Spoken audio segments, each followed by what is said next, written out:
C'est l'Esprit qui doit éclairer, décider, montrer le chemin à suivre. Et ceci sous-entend renoncement, obéissance, confiance.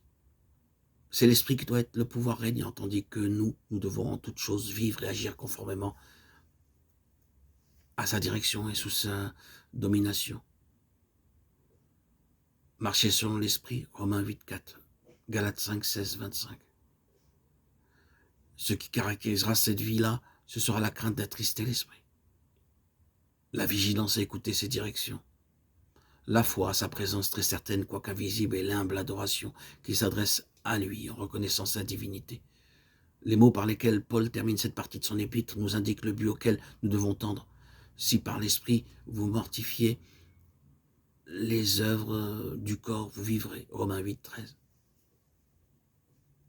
Le Saint-Esprit possédant, inspirant, vivifiant toutes les facultés de notre esprit et de notre âme, pénétrant aussi dans notre cœur et nous rendant capables par la puissance de sa vie divine de faire mourir et de tenir dans la mort les actes de la chair. C'est là sur quoi nous pouvons compter. Et ce qui vérifie cette parole, la loi de l'esprit de vie qui en Jésus-Christ m'a affranchi de la loi du péché et de la mort. C'est là le salut par la sanctification de l'esprit auquel Dieu vous a appelé. 2 Thessaloniciens 2, 13. Nous marchons par la foi. 2 Corinthiens 5, 7. Souvenons-nous-en, particulièrement quand il s'agit de marcher selon l'esprit. Il nous est beaucoup plus facile de comprendre l'œuvre extérieure de Christ pour nous que la présence de l'esprit au-dedans de nous. Aussi devons-nous plus que jamais user de foi pour saisir cette action de l'esprit en nous.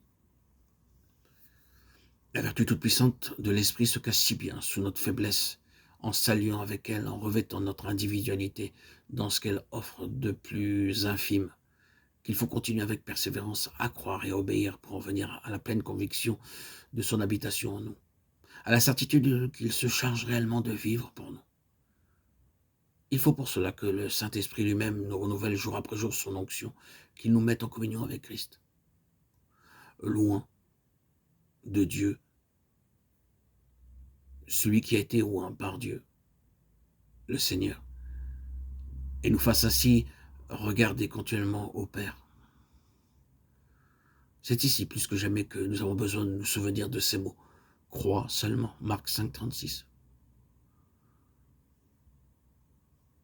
Croyez au Père, croyez à ses promesses, croyez au Fils, croyez que sa vie est à vous, que votre vie est cachée avec Christ en Dieu. Colossiens 3, 3.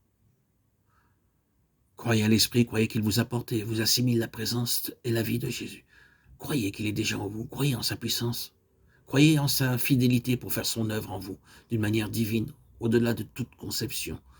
Croyez à cette parole, la loi de l'esprit de vie qui en Jésus-Christ m'a affranchi de la loi du péché et de la mort. Prosternez-vous en silence devant Dieu, attendant de lui qu'il agisse en vous avec puissance par son esprit. Lorsque votre moi lui aura cédé la place, il fera son œuvre bénie en vous. Il vous révélera, vous communiquera la présence divine de Jésus-Christ, qui deviendra la vie de votre esprit.